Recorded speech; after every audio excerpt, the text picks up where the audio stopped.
Welcome to this lecture. Today we are going to deal with these topics little quickly but in detailed approach. My name is Gunjan Subedi and as always I'll be guiding you in this topic with practical explanation and examples when necessary. Before starting, let me kindly remind you to subscribe to My Lean University, which is my initiative to deliver free and quality professional education to your screen.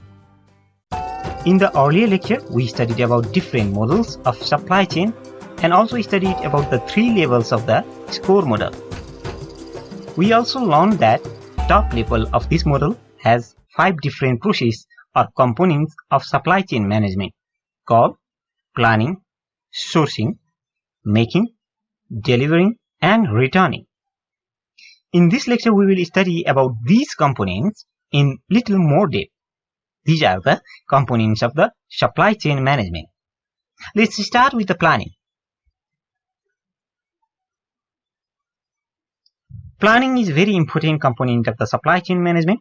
Why? Because a proper planning helps to meet the customer's requirement in the right time, cost, in right place, and in right quantity. It helps to receive the right raw materials in the right time for production.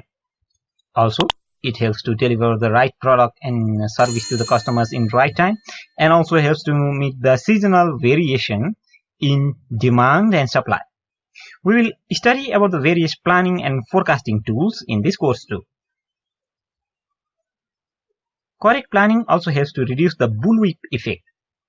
We will talk about the bullwhip effect in the separate lecture in detail, but just for your understanding, it is increase in inaccuracies in demand or supply, as the retailer may purchase more from the distributor and the distributor may purchase more from the manufacturer, and the manufacturer might produce more thinking that demand may have permanently increased. Correct planning and communication helps to reduce the bullwhip effect. I understand that you may have certain confusion at this stage. Don't worry, I will explain the bullwhip effect with the example or simulated case study in a separate lecture. Let's now head for the another component of supply chain, that is sourcing. Sourcing simply means identifying vendors who will produce goods to meet the planned or actual demand in economical or efficient way. Sourcing may be for perishable or non-perishable products.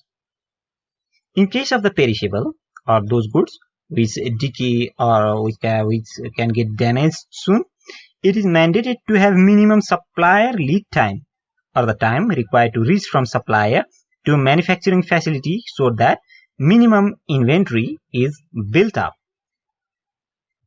In case of non-perishable products, the supplier's quoted lead time must be less than the number of days when inventory reaches 0, or supplier must be able to send the raw material to the manufacturer before the earlier stock of raw material finishes.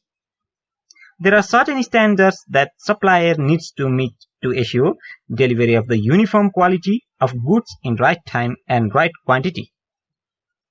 Let's study another component, that is making. So what is making? Making simply means manufacturing or transforming the raw materials or non-usable products to finished or usable material by processing or by adding value to the raw materials. It may include various activities like mixing, assembling, packing, quality control testing, etc. And it all depends upon the type of industry. The manufacturing activity must be closely aligned to the feedback from the customers, so that any needs of the customers for the build or quality of the product are adequately met in the manufacturing facility itself. Next, we have delivery. To have a sound delivery, the firm can utilize different channels like roadways, airways, railways, etc. The finished goods or services which are demanded by the customers have to meet the expectations through the company's logistic and delivery channel. The products or services have to get delivered to the customers in right place, time, quantity, cost, and in a right quality. The next component we have returning.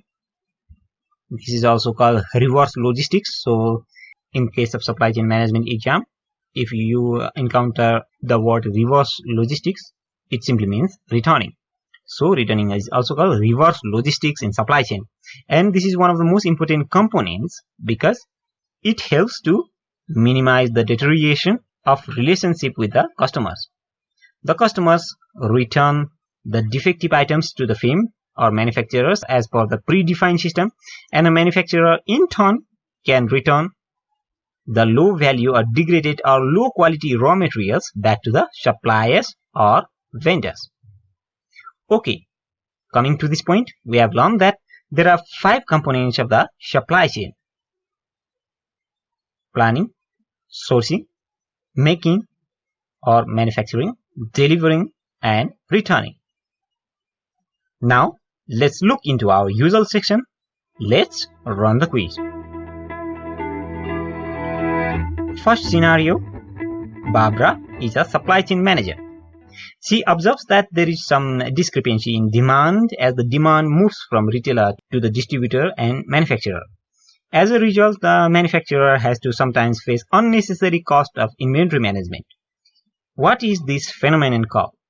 Is it buffalo effect, bullwhip effect, is it Pareto effect, or is it halo effect? The answer is quite simple, and this question is in fact a question of choice in many operations management certification level exams. The answer is bullwhip effect. We will learn in detail about the bullwhip effect and its causes and solutions in the other lecture related to the bullwhip effect. Okay, next question.